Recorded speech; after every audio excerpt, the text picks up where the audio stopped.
but cut out the shape of the pond in it and sort of have it as a temporary cover, like when I'm not down there. And maybe that might prove to be more trouble than it's worth. So maybe what I'll do, I'll fill it up and see what the humidity and what the evaporation's like. And if it's too, if it's a little bit too much, I might go with the acrylic or plexiglass just over it. And then when I'm down here, or at least when I'm home, just remove it. It's not something that's going to be on all the time, because of course you won't be able to view the fish. And now in saying that, when it comes to fish, now I do have this pond and the progress of the construction. I do have it on different forms. I didn't want to put it on this too much, because I didn't want to update just this project. Because the fish itself, the other part of the fish room, there really wasn't too much new on that. And this progressed quickly, I must say. I got it, and within a week, we're to this point. So, and also, I'll say that because it was mentioned on the form, but I'm gonna close this small gap up. It's only about 3/4 of an inch at the most, which is probably right there. But no doubt, if there's a way for fish to get somewhere, I'm sure they'll get down there. So I'm gonna seal that up and with some black putty or white and paint it black, just to tidy it up and to prevent any fish from falling down in there.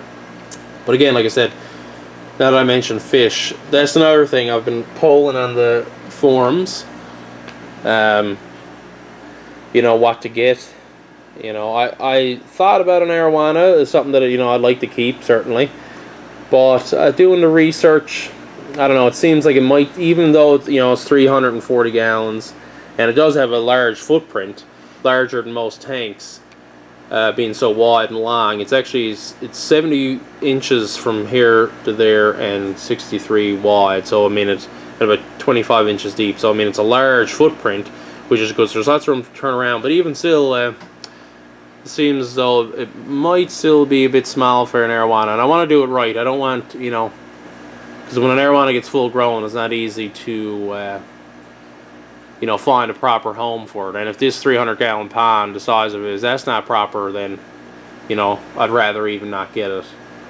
But what I will say, I've kept them before, and I'd like to do it again, are the walking catfish. Not very exotic, they're not like a rare, expensive fish, I guess. Some might even consider them a nuisance.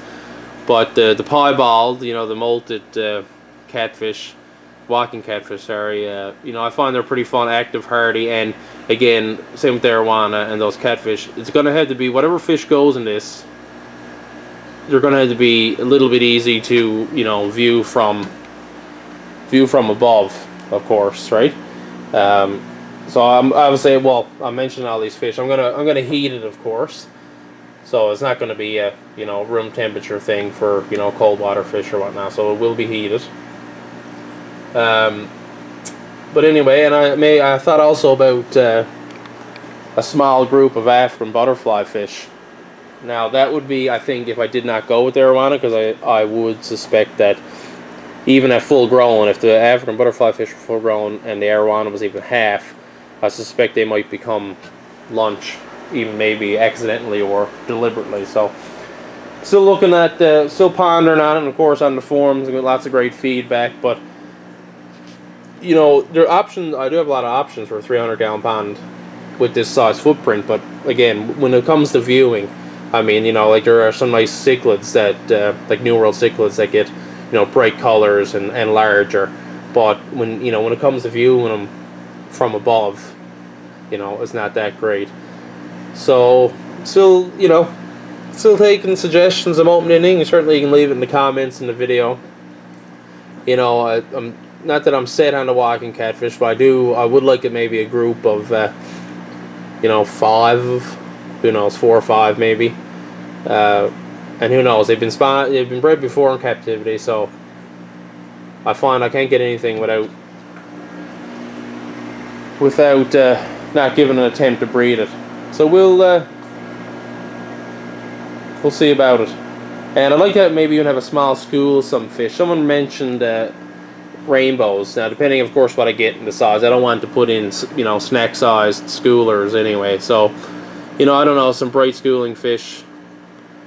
that you could easily see. And I wasn't planning on putting any sand. I was going to leave a bare bottom just for maintenance. I know if I had like a white sand on the bottom, you'd be able to see fish more clearly. I don't know. Maybe I'll be swayed to put, you know, a lighter bottom in it and be able to see. I think that's it really. Here's the food cart. Nets, food. Here's the pothos plant, if I'm pronouncing it correctly. I got them in... I just tried it, and this one's actually rooting out a good bit. There's some bamboo, don't mind them, but let's see, they're doing pretty good. Oh, this light is actually new from the last update. This is a 48-inch maybe LED. I think it's 3,000 lumens. I'm no lighting expert, so in terms of, like, you know, greatness, but I just have it on a pulley system here so I can adjust the height. And what it is actually, let me bring you over to the shelving unit here. This is something that I'm sure lots of people have that when ordering fish online or whatnot. You get a little bit of collection. I'm after getting rid of probably a dozen of these now. But here is the light. This one here that you're looking at, 3,300 lumens. But anyway, that one there, there's a light in that, and that is going to be for this pond. I'm going to hang it down, and I think, well, you can see how bright that one is. I'm hoping that that'll be bright enough to light this, and you know, decently, and be able to see the fish. And I don't know, that might this potted plant idea that I got going. I'm gonna have to get pretty hardy plants that don't require a lot of light, because I'm, like I said, I'm no expert, so I don't know if that LED, if that's going to be suffice or what, but I guess there's going to be trial and error. And I don't know if I mentioned about like the maintenance in the other videos. I said this was going to be a short update, but it's actually longer than the last one. So I just have this hose hook up from like a washer hookup that was put in, you know, specifically for the fish room. So I use the garden hose, just mix it, you know, hot, cold, warm, whatever. But I siphon all my tanks into here.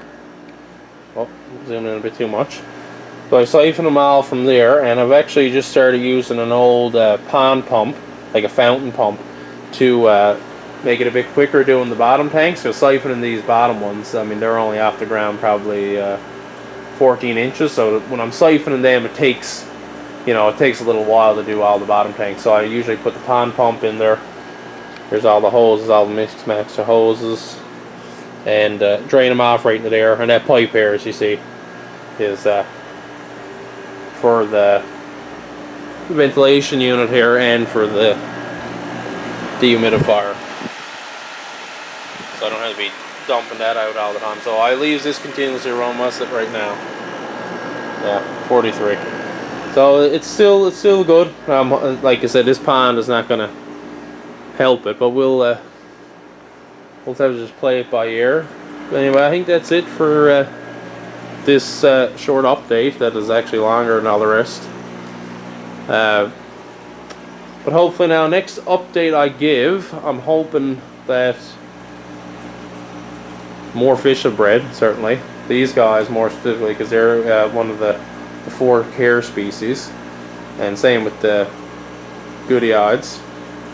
And hopefully I will be closer to having this fish put in this, but I suspect maybe not in the next update. Who knows? It's going to take me a while to get the ventilation unit all, you know, straightened out and ran, and then I got to get the filters and whatnot. So it might be another couple of months before that. In the meantime, if I do, well, whatever I decide to go with, you know, walking cats, you know, the butterfly fish or the arowana, I'll have to start looking into ordering them, because in the area I'm in, none of those fish are readily available. I've seen African butterfly fish. I mean, they're around enough, but arowanas, and usually they're the Asian arowanas, which I believe are the larger. I'm sure you please correct me if I'm wrong on that, but anyway, I'll hopefully next update there will be maybe I'll be after purchasing some fish for the pond and maybe growing them out in one of these tanks. Anyway, that's it. Thanks for watching. You got any comments or any suggestions for for the 300-gallon pond, or 337, I guess. You can post them below, and that's it. Thanks for watching.